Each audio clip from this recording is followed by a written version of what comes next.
Mira vos, 10 años dándole un enfoque diferente a la información. Y como te anticipábamos, está con nosotros Mario Nicoletti, está Inés también, bienvenida, que aquí vamos a compartir un rato, vamos a hablar, todos saben, por lo menos en la región, le cuento a quienes nos escuchan en la ciudad de San Luis, en Mercedes o a través de internet, hubo ahí toda una grave problemática, histórica casi, con el tema del agua, del recurso hídrico en la Villa de Merlo, en toda la región en realidad, y hubo en estos días una convocatoria de la Cooperativa de Agua de Merlo, junto con otras organizaciones ambientales, para explicar un poco cuál es la situación, cómo estamos, qué es lo que se viene, cuáles son los problemas que hay en la relación también con el municipio de la Villa de Merlo.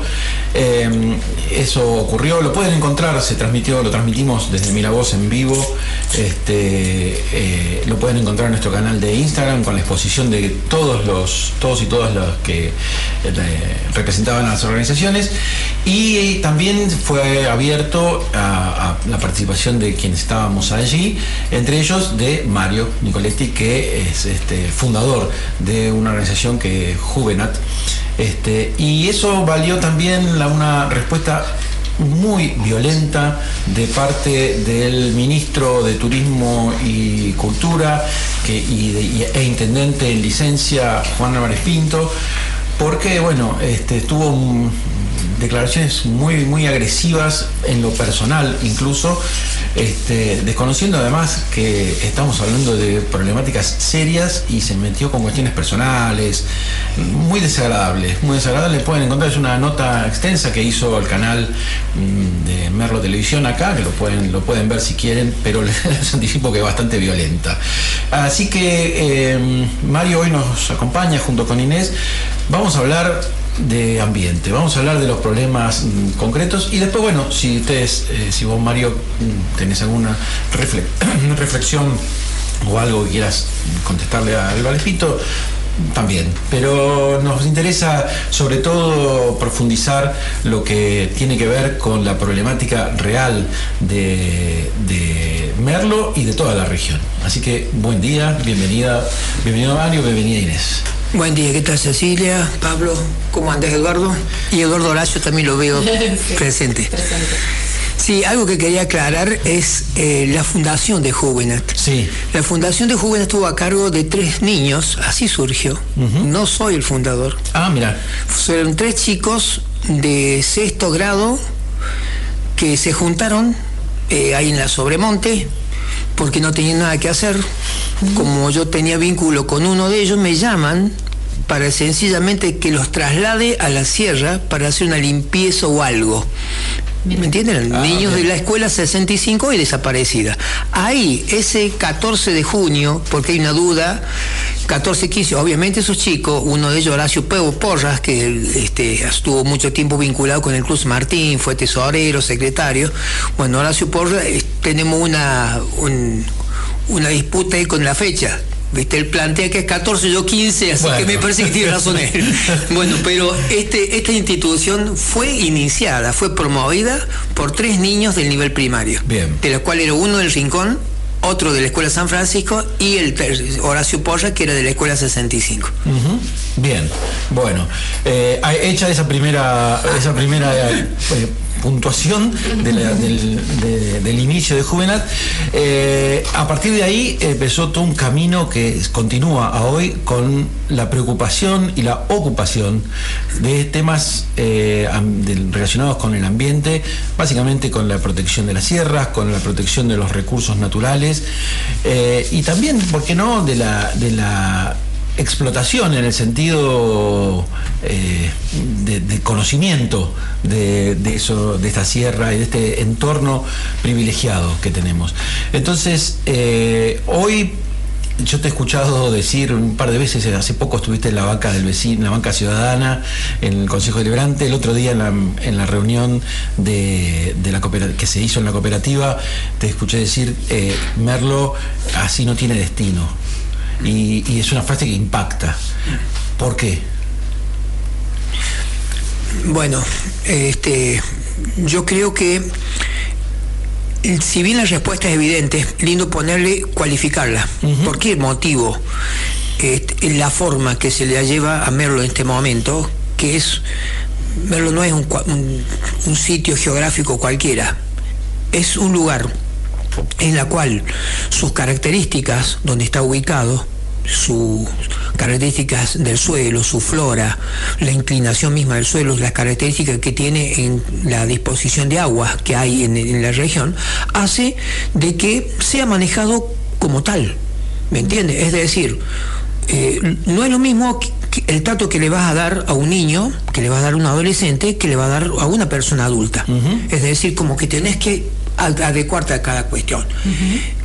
En temas de ecosistema pasa exactamente lo mismo. Tiene como una especie de maduración, como un desarrollo, como una evolución, que los ecosistemas van creciendo, van generando cada vez más suelos. Todo lo que es el bosque va hacia un estado climático. Eso significa que cada vez va teniendo mayor estabilidad. Pero si de repente nos toca vivir en una geografía donde esta etapa climática todavía, o seral, se encuentra todavía en un estado intermedio, como es el caso de Merlo, que hay zonas, por ejemplo, que el suelo tiene muy poco desarrollo. Sí. Muy poco desarrollo. O sea, 1 centímetro de suelo, siempre nos enseñaron nosotros en la facultad, dice 1 centímetro de suelo tarda en formarse un siglo. No, compañero, esto es porque siempre se ha planteado desde el punto de vista de la agricultura, en las zonas pampeanas. Claro. Pero en las zonas serranas, por ejemplo, hay zonas que habrán pasado 3.000, 4.000, 5.000 años y nunca se formó el suelo y sigue estando aflorando la roca. Claro. ¿Qué quiere decir eso? Que por las inclinaciones, todo el agua es descargada en épocas estivales, y eso hace de que haya zonas que no se pueda formar ni siquiera una parte del suelo, y permanecen totalmente desnudas en esa parte de lo que es la roca, por ahí meteorizada, o sea, fragmentada. Y de eso estamos hablando. Es decir, que todos los temas que tienen que ver con esto terminan en una cuestión de sentido común. Es decir, para usar esto, para saber convivir con el ecosistema, tenemos que estudiarlo. Y si de repente no tenemos los técnicos que lo pueden hacer, o aquellos cuerpos colegiados, o universidades que puedan hacer estudios sobre los distintos recursos, el agua es el que está de turno hoy, y es que generalmente el que predomina siempre en las necesidades del ser humano. Lo que pasa es que todos nosotros hacemos un estudio desde la necesidad del ser humano, pero hay todo un mundo que funciona ahí, también vivo, que tienen un sistema como el nuestro, que puede ser reino animal, que tiene otros tipos de requerimientos que quizás nosotros somos totalmente ajenos.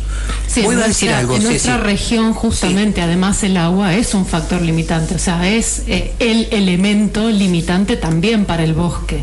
Entonces, que lo estemos midiendo solamente por el aprovechamiento humano, está corriendo el foco de lo necesario para sostener también este ecosistema de un modo saludable para todos, saludable para el ecosistema y saludable también para los seres humanos que lo habitamos. Mirá, Cecilia, aprovecho porque la característica que le dan al programa, nosotros lo escuchamos permanentemente con mis señoras, nos encanta, hace de que sea, ¿me entendés?, una cuestión distendida. Acá no hay una situación de, ¿me entendés?, lo planteas de movida vos. Entonces eso nos hace que nos podamos expresar plenamente, sin ningún tipo de nada, y esto nos ayuda un montón para tratar de comprender el lugar donde estamos. Supongamos que tenemos un pan de tierra determinado. Acá estamos en la radio, en una zona semisilvestre, digamos. Damos vuelta el pan de tierra con una pala y lo ponemos al revés. Los organismos que tenemos desde la parte de la flor de la tierra hasta los 10 centímetros son totalmente distintos. Las partes porosas del suelo, si tuviéramos que medir los gases que existen ahí, que son generalmente dióxido de carbono, vapor de agua, obviamente también está la combinación de la atmósfera, pero otros gases, mucho vinculados con el nitrógeno, etcétera. A medida que nos vamos bajando, vamos a encontrar que si nos pudiéramos convertir en chiquitos, que son totalmente diferentes. ¿Qué quiere decir esto? Vos vos fíjate el daño que se genera, obviamente despreciable para nosotros. Cuando vos todas esas bacterias, muchas de ellas anaerobias, que las pones a flor de tierra, con nada menos a exposición de los rayos ultravioleta, enseguida la esterilizamos. Claro. ¿Me entiendes? Y esto te lo planteo desde el punto de vista como ingeniero agrónomo, que nosotros lo primero que hacemos es rápidamente hacer grandes transformaciones de un bosque o de un suelo que estuvo 5.000, 6.000 años y lo degradamos en 30, 40, 50 años. ¿Me entiendes? Fue como puede ser un molisol, que es un tipo de suelo fértil. ¿Me entiendes? Me fui un poco con ese tema, pero esto nos va a dar lugar a entender que con la base de un ecosistema frágil, las políticas tienen que amoldarse. Acá podemos entrar en la implementación. A esto, claro, el ecosistema frágil, pero se actúa como si fuese un ecosistema que se banca cualquier cosa, ¿no? Que ningún ecosistema se banca cualquier cosa, convengamos, pero se actúa como si estuviésemos en un ecosistema mucho más plástico que lo que es este ecosistema. Me parece, la habilitación de loteos donde se arrasa con estos microorganismos, con esta biodiversidad que mencionabas, que va más allá de los arbolitos, que yo veo que a veces se arrasa con todo en la parte baja del bosque y se dejan los arbolitos y como que eso ya está, ya estoy cuidando el bosque, ¿viste? Se arrasa por completo con el bosque, con el suelo, se cambia el uso del suelo de un modo muy brutal, como si fuese superplástico, y no lo es. Mirá vos esto que decís, Cecilia, es hermoso porque me hace recordar algo que me comenta Inés, que está acá la par mía. Y resulta que hay una controversia que surge en un momento que un integrante de Jovena quiere sacar, dice, para darle posibilidad al árbol más importante, que es un moradillo, molle morado o molle pispo, que es todo lo mismo, una planta que se comporta como una segunda línea de las pioneras. ¿Me entiendes? Que después que vienen las pioneras vuelve a hacer como una segunda, si fuera un vehículo. Entonces, en ese momento yo no me encontraba, pero le hacía entender a Inés que el espinillo y el molle pispo, en estos tipos de ecosistemas, no es necesario que vos tengas que dejar, digamos, una planta principal y liberarla para que no haya competencia en la fotosíntesis, en el agua y demás. Porque en ese momento, lo que está haciendo el espinillo, como todas las leguminosas, es captar el nitrógeno del suelo, incorporarlo justamente del aire, incorporarlo al suelo y de alguna manera ponerlo en forma asimilable para que la planta, el moradillo, lo pueda tomar. Una simbiosis perfecta. Pero ¿cómo lo sabes esto si no lo has estudiado? Claro. Y lo que estaba haciendo es nada menos sacando la máquina que le absorbía el nitrógeno atmosférico. Ahora, el punto es, acá hay gente que lo está estudiando, hay 2 universidades que tienen vinculación, que incluso tienen carreras y investigadores e investigadoras que trabajan sobre todo esto que estás contando. Entonces, ¿por qué está este desacople de las decisiones políticas con lo que se estudia, lo que se trabaja y lo que se sabe y lo que se conoce de este ecosistema? Bien, la pregunta es espectacular, excepcional, pero hasta la tarde para mí. Pero vamos a hacerlo simplificado. Vos fijate que vamos a terminar con un solo tema, la educación. Inés me estaba leyendo hoy, porque está recopilando la memoria del año 2024 para pasar el libro de acta, esto presentar personalidad jurídica y demás. Y resulta que en junio se celebra acá la Semana Verde. Todo está concatenado, Cecilia, no me voy a ir del tema. ¿Qué fue lo que pidió una integrante, la secretaria en ese momento, Ana Orlando, que dijo, hay una cuestión suprema para esta Semana Verde? Evidentemente era la educación. ¿Pero la educación en dónde? En el funcionario, en el decisor. Ahí estaba la clave. Si el pueblo no está educado en ese sentido, no hablo de una ignorancia bien entendida. Cuando yo soy ignorante de la medicina, por ejemplo, por decir algo. Bueno, si vos sos ignorante en una determinada disciplina, bueno, fenómeno. Deberemos instruir en ese sentido, ¿me entiendes? Para que, comprendiendo cómo funciona esto, no importa qué, supongamos un organismo vivo, podremos tratarlo como corresponde. Y acá viene el asunto. Estamos hablando de una ley que posibilita, sí, que el número está 27.592. La ley Yolanda. La ley Yolanda. Sí.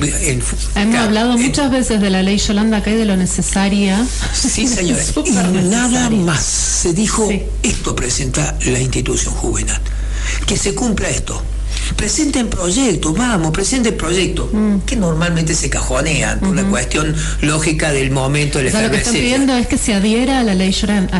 No, están adheridos, no, es lo primero que se hizo. Pero nunca se llevaron adelante las capacitaciones, claro. ¿Me entiendes? Y más, tiene el Consejo una partida especialmente para capacitación, que vos si no la invertís, te la guardas en tu bolsillo, ¿me entiendes? Pero se le entregó, se aprobó esa partida para que haya esa capacitación. Es decir, el Consejo no tiene por qué ser un profesional. No, claro. ¿Me entiendes? Puede ser una persona quizás de 70 y pico, 80 años, pero que tiene muy buen sentido común y dice, bueno, tengo que votar sobre, por ejemplo, transgénicos y voy a traer al honorable Consejo especialistas en el tema. Y con esto queda un poco respondido el planteo. Entonces, un político que busca lo que el pueblo está pidiendo, ¿qué pide el pueblo? Cambios rápidos, trabajo, casa, que está perfecto. Pide vivienda, pide la cuestión laboral, pero lógico y entonces apuntamos a ese aspecto. Ahí me da como un digamos, como un cierre de la idea en el sentido de lo que hablabas al principio, ¿no? O sea, esto siempre centrado en la necesidad del ser humano, solamente, ¿no? Y efectivamente, el trabajo, la salud, la educación, son necesidades que hay que cubrir, que el funcionario tiene la obligación de cubrir, pero el centro exclusivamente en el ser humano y no en el ser humano y su contexto, en todo caso. De acuerdo. ¿No? Eso es lo que ese es el punto. Y vuelvo un poco a la situación política se planteó una cantidad de preguntas o se señalaron incumplimientos por parte del Ejecutivo de diversas ordenanzas o leyes, o la simple adhesión no alcanza o sea, si no se ejecuta es solamente una declaración. Y eso Juvenal presentó una cantidad de preguntas o de cuestionamientos que, según tu lectura, podrían implicar un pedido de juicio político. Pero a mí lo que me interesa, más allá de la cuestión de juicio político, no, quiero saber qué es lo que no se cumple, cuáles son esas preguntas, cuáles son esas faltas que están hoy todavía transcurriendo. Vamos a dar casos emblemáticos, primero para entender la cuestión. Entre lo más grave es cuando la propia autoridad de aplicación, quien tiene que, digamos, regir el cumplimiento de las ordenanzas y de alguna manera constituirse en el protector. En este caso, cuando hablamos del medio ambiente, nos vamos a ubicar de una de las áreas que tiene el municipio. Cuando es la propia autoridad la que comete la transgresión, ahí estamos en problema. Veamos cuestiones concretas. El municipio hace unos años atrás tuvo una parcela de 3 hectáreas para transformarla, esa parcela, en un suelo urbano. Esto significa generar las aperturas de calle, generar también, aportar todos los servicios que necesite, normalmente agua y energía eléctrica, si se puede gas, como para dejarla preparada para que allí se pueda edificar. Listo. Esto estamos hablando en el sector noroeste del loteo de las Magnolias, propiedad de Flores, Miguel Ángel Flores, conocido como Rode. Ellos tienen una extensa superficie de tierra, lo que hace al oeste y en esa región que está ubicado el cementerio, que eso también fue donado muchos años atrás por esta familia, pero en concepto de adelanto de la entrega del correspondiente espacio verde, que es un 15% de toda la parcela que se quiere parcelar. Bárbaro. Se tomó parte de ese adelanto que tenía un destino diferente hace unos años atrás, quedó eso en stand-by, se quería hacer un predio Fabril, también una estación de sal, etcétera, etcétera. No se hicieron esos proyectos, pero quedó ese espacio verde, ese espacio verde quedó vacante, para que cumpla la función de espacio verde, claro, muy pegado al arroyo del Tigre. Perfecto. Se hizo esa aprobación con una situación agravante, de que se sacaron quebrachos blancos. Pero estoy hablando quebrachos blancos añejos. Estamos hablando de quebrachos blancos que habrán tenido 100 años, 110 años, 90 años. Es decir, junto con otro colega que pudimos más o menos establecer los criterios, coincidimos que los quebrachos que sacaron tenían más de 100 años, que es poco, entre todos, ¿me entendés? Pero que eran unos quebrachitos, como de decir, de 30 centímetros de diámetro. ¿Vos querés comentar algo, Inés? ¿Cuánto demoran?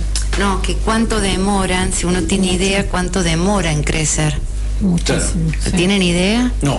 ¿Cuánto crece en un año un quebracho? Yo no. 1 milímetro. Sí. Sí. Estoy hablando en el espesor. Claro. O sea, 1 milímetro en un año. Con mucha lluvia, en lugares más favorables, 2 milímetros. Sí, por eso decís un quebrachito de 30 centímetros de diámetro es un montón. O sea, es un quebracho que es diferente también este valor, como va siendo a medida que estamos midiendo en distintos estados fenológicos de la planta. Es decir, si una planta, a medida que una planta es más grande, bueno, esto se nota mucho más. Pero vamos con este asunto. La propia municipalidad erradica quebrachos blancos que estaban ubicados en la vereda.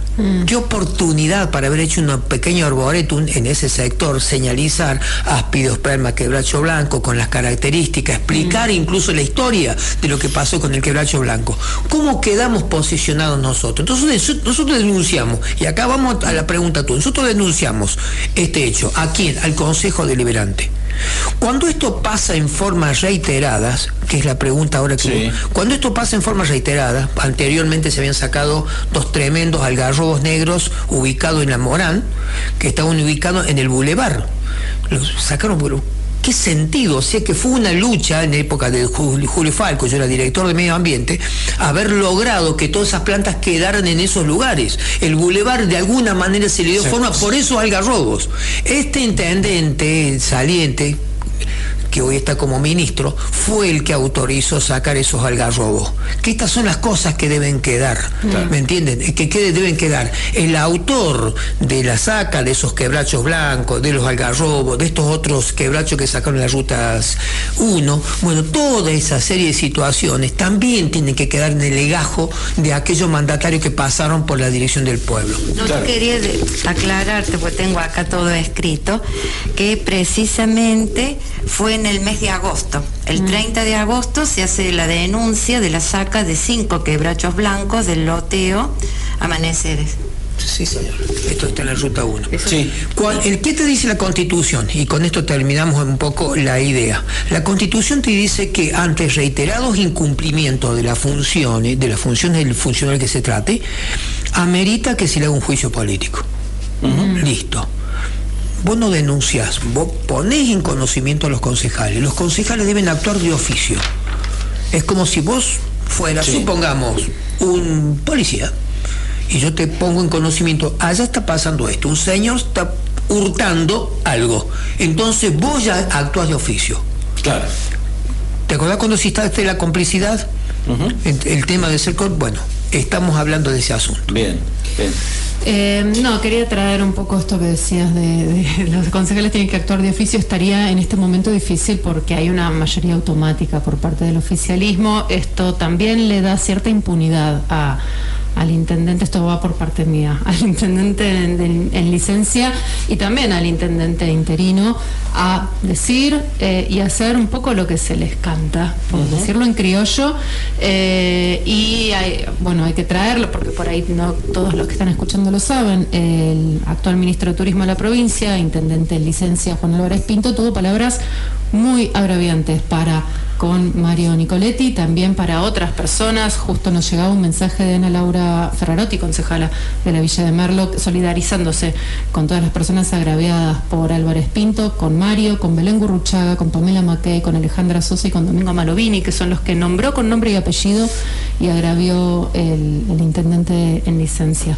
Y hay que decirlo porque digo, por ahí no todos están al tanto de esto, y la verdad es que es bastante vergonzoso que un funcionario público esté diciendo con nombre y apellido, nombrando a personas que están simplemente reclamando por lo que creen o consideran que es lo justo y lo que hay que llevar adelante. De eso se trata la democracia, Álvarez Pinto.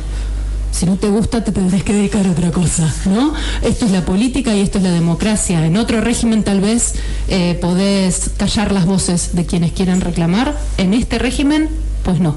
No claro. Es así. Y esto es, ¿por qué a veces produce una desazón, produce angustia? Sí. ¿Me entiendes? Porque en realidad no es a uno, porque ¿cómo no voy a conocer a Álvarez Pinto?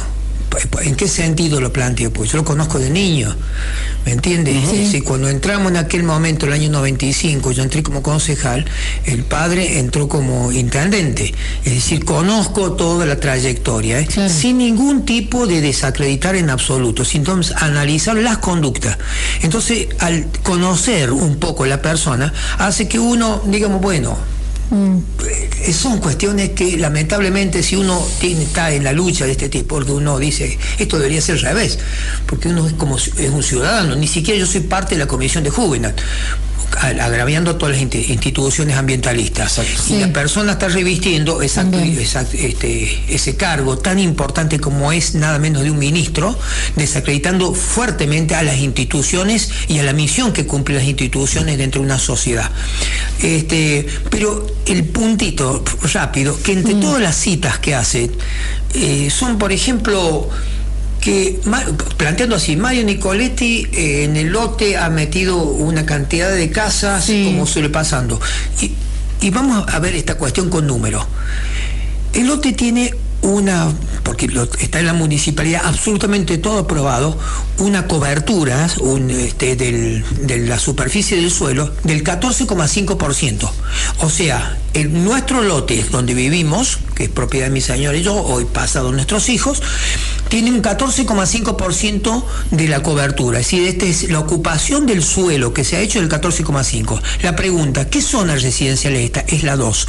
¿Qué porcentaje? ¿Cuál es el factor de ocupación del suelo que tiene? El 40%. Claro. A ver, ¿y cuánto más podés hacer vos? Exactamente 2 veces más. De lo que hicimos, ¿no es cierto? De lo que nosotros hicimos, a ver, espera, yo te quiero aclarar bien. Sí. Hicimos la mitad. O sea, podemos hacer el doble. Claro. Y no vamos a hacer más. 14 de 40. Más del doble. 14 de 40. Es un poquito más del. Pero son 2 veces más. Es el 200% más. Mi señora no quiere ni siquiera poner un ladrillo. No quiero nada. Pero ahora yo te voy a decir, hay algo que lo virtió el ministro, y yo estoy de acuerdo. Mira vos, yo estoy de acuerdo que tendrían que revisar en base a toda la problemática de un lugar tan frágil donde estamos viviendo, que los lotes sean más grandes y que revisen también para empezar a bajar el factor de ocupación del suelo. O sea que en eso él nos está diciendo que él está preocupado porque está viendo de que en realidad los lotes se están aprobando demasiado grandes, y él está viendo, y lo dijo públicamente, o sea, no lo inventé yo, lo está diciendo, que el factor de ocupación del suelo es demasiado grande porque tenés que sacar el árbol, salvo que vos lo hagas sobre la copa. Al margen que este terreno estaba totalmente vacío y le empezamos a poner planta y sacarlo siempre verde. Pero bueno, eso es al margen. Tengo fotos, así que bueno. Pero de todas maneras, yo, en ese sentido sí, vos fíjate lo que él dice, de que en realidad él está preocupado por eso, porque para construir hay que sacar plantas, y entonces baja el factor de ocupación y agranda los lotes que se pueden aprobar, y mucho menos la construcción. Sí, más allá de eso, es un funcionario público con un grado de ministro de la provincia atacando a un ciudadano, a dos ciudadanos por cuestiones que además están aprobadas y que está legalmente todo llevado adelante. O sea, es una cosa que no tiene ningún sentido. Y que lleva la discusión. Que lleva la discusión a la forma y el contenido, claro a un lado. Te lleva a vos a estar justificando por qué construiste lo que construiste. Sí, pero yo entiendo lo que va a decir Pablo, me parece. O sea, te va por las ramas. Sí, es como que cambias el eje de la discusión o de la problemática que se está encarando. La problemática es el agua. Está llevando la situación a otro. Por eso al inicio de la presentación de ustedes traté, digamos, de dejar esto claro. A mí, digamos, las cuestiones, más allá de repudiar las expresiones del ministro, no era el tema central de lo que queríamos conversar con ustedes. Obviamente está atravesado el tema por las declaraciones de Álvarez Pinto y por la situación de desmonte hace poco allí en la zona entre los Nogales y arriba, bueno, pero no es el eje, no era el eje, y ese era el sentido de lo que queríamos conversar en esta mañana. Así que les agradecemos que hayan podido compartir este rato con nosotros, y Mario e Inés, quizás nos gustaría, sé que sin decirlo, haberlo hablado explícitamente, nos gustaría retomar con cierta regularidad esta participación para seguir generando conciencia, generando conocimiento, transmitiendo conocimiento, porque el ministro también tuvo algunas expresiones referidas a la edad de las personas, ¿sí? Y justamente la experiencia se genera a través de haber hecho cosas, y ahora toca transmitirlas, y eso es lo que nos gustaría también que pudiéramos encarar, que un nuevo trabajo sería transmitir este conocimiento para que no se pierda, para que se conozca, para que se aproveche y se pueda seguir avanzando. Bien, en este sentido planteo lo siguiente: los tiempos son distintos. Lo que estamos viendo hoy en la humanidad, nosotros quisimos generar un grupo de jóvenes en la ciudad de Córdoba que tiene 1.200.000 habitantes. Nos encontramos con los jóvenes del Clima, que estaban vinculados con la municipalidad, trabajando, haciendo jardines en distintos lugares, pero que estaban siendo remunerados, o sea que no encontramos jóvenes para generar un movimiento ambientalista a partir de una cantidad de jóvenes que había de Merlo, que habían salido de jóvenes y querían seguir trabajando en Córdoba, para la ciudad de Córdoba. Nos dimos cuenta que evidentemente hoy los jóvenes no es fácil captarlos, están muy absorbidos por ese aparatito que hay acá, hay varios arriba de la mesa, en todas estas redes sociales que son extraordinarias por la cantidad de cuestiones que plantea. Quiero plantear esto que vos mencionás. Por lo tanto, lo que debe hacer en ese caso justamente el ejecutivo de turno de una comunidad a través de su área de deporte y juventud es justamente fomentar y tratar de contribuir y colaborar con las instituciones, no desacreditarlas. Y yo te voy a plantear algo que lo comenté en el canal, que dos figuras de un mismo equipo, por otro lado, digamos, aparte de Álvarez desacreditando las instituciones intermedias, fuimos 4 las firmantes de todas estas irregularidades, además de las cooperativas, el gobernador, que está muy vinculado con el ministro, durante el año 2024, lo sigue haciendo en el 95, ha generado cursos de capacitación para las instituciones intermedias y le da subsidios en toda la provincia. Tengo que reconocerlo, me parece una movida excelente, porque ha dejado, digamos, primero ha fomentado un montón las instituciones intermedias. Entonces, me parece bárbaro, es la función. Uno dice, bueno, qué bien, porque estamos viendo que un ministro está atentando contra las instituciones intermedias y generando toda esta puja entre la gente y entre la gente y la gente, en realidad. En lugar de generar toda esta cuestión de aunarlo, generar un ambiente armónico, amigable entre la población. Bueno, era eso, y decirles sencillamente que aquellos que quieran trabajar en estas actividades comunitarias, que se comuniquen con nosotros. Bien. Buenísimo. Bueno, muchísimas gracias a ambos. Para la y la seguimos.